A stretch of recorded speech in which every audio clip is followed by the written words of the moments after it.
ആരാധിക്കേണ്ടതും വണങ്ങേണ്ടതും ഒരേ ഒരുവനെ മാത്രമാണ്. നമ്മുടെ കർത്താവും ദൈവമായ യേശു തമ്പുരാനെ മാത്രമേ ആരാധിക്കാവുള്ളൂ. കുടുംബത്തിൽ വേറെ ദേവന്മാരും ദേവതകളും ഇരിക്കരുത്.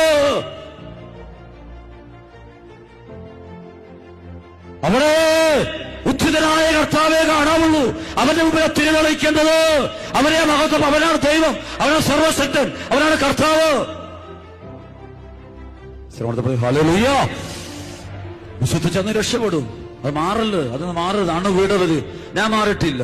ഈശോയുടെ മുമ്പിൽ ധൈര്യമായിട്ട് പറയാം. 1995 മുതൽ ഫസ്റ്റ് ഇയർ തിയോളജി പഠിക്കുന്ന കാലം മുതൽ ഇന്ന് വരെ എന്റെ ദൈവത്തിന്റെ കരുണ കൊണ്ട്, അല്ല എന്റെ കഴിവുകൊണ്ടൊന്നുമില്ല, കരുണ കൊണ്ട് മാത്രം എന്റെ തമ്പുരാനോടുള്ള വിശ്വസ്തയിൽ നിന്ന് ദൈവം ഇന്ന് വരെ എന്നെ മാറ്റിയിട്ടില്ല. നാളെ ദൈവം എന്നെ കാത്തു സൂക്ഷിക്കുമെന്ന് ഞാൻ അവന്റെ കരുണയിലൂടെ ഞാൻ വിശ്വസിക്കുകയും അഭിമാനിക്കുകയും ദൈവത്തിന് മാത്രം മഹത്വം നൽകുകയും സ്തുതിക്കുകയും ചെയ്തു. വേറെ ഒന്നിനെ ഞാൻ സ്തുതിക്കില്ല, എന്റെ അതരം കൊണ്ട് സ്തുതിക്കില്ല.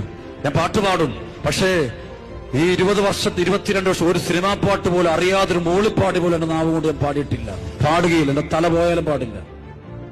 ലോകത്തിന്റെ ഒന്നിലേക്ക് ഇത് ഈ നാവ് എനിക്ക് തന്നത് നാട്ടുകാരല്ല, അവരവരും അല്ല എനിക്ക് തന്നത്. എന്റെ കർത്താവായ ഈശോ തന്ന നാവാണത്. ഈ കണ്ണ് എനിക്ക് തന്നത് ലോകത്തുള്ള ആളുകളല്ല, എന്റെ കർത്താവാണ് എനിക്ക് തന്നത്. എനിക്ക് കൈ തന്നത് ഈ ലോകത്തെയുള്ള ആളുകളല്ല, ഈ പറയുന്ന നിങ്ങളെല്ലാം ഭാര്യ പൊക്കി പിടിച്ചിരിക്കുന്ന പല ആളുകളാണ്. എന്റെ കർത്താവ് ഈശോ തന്നതാണ് ഈ അഭിഷേകം. അതെന്റെ കർത്താവിന്റെ ചങ്കിൽ കൊടുക്കുന്ന അഭിഷേകമാണ് എനിക്ക് തന്നത്. വേറെ ആരും തന്നതല്ലത്. ഈ ബൈബിളിൽ ഇരിക്കുന്ന കർത്താവിന്റെ വാചകമാണ്. വേറെ ഒന്നും ഞാൻ മുറുകെ പിടിച്ചിട്ടില്ല. എന്നെ ഇവിടം വരെ കൊണ്ടുവന്നത് ഇന്ന് അണക്കര ധ്യാന കേന്ദ്രം 94 രാജ്യങ്ങളിൽ പരിശുദ്ധാത്മാവ് എത്തിച്ചതെങ്കിൽ ഞാനല്ല എത്തിച്ചത്, പരിശുദ്ധാത്മാവോട് എത്തിച്ചത്.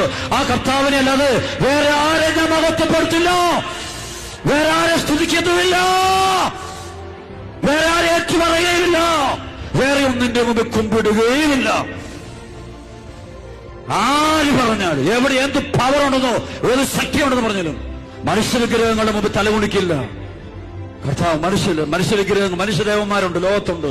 അതിന്റെ മുമ്പിൽ ഒന്നും പോവില്ല. ഒരു ദൈവമുള്ളൂ.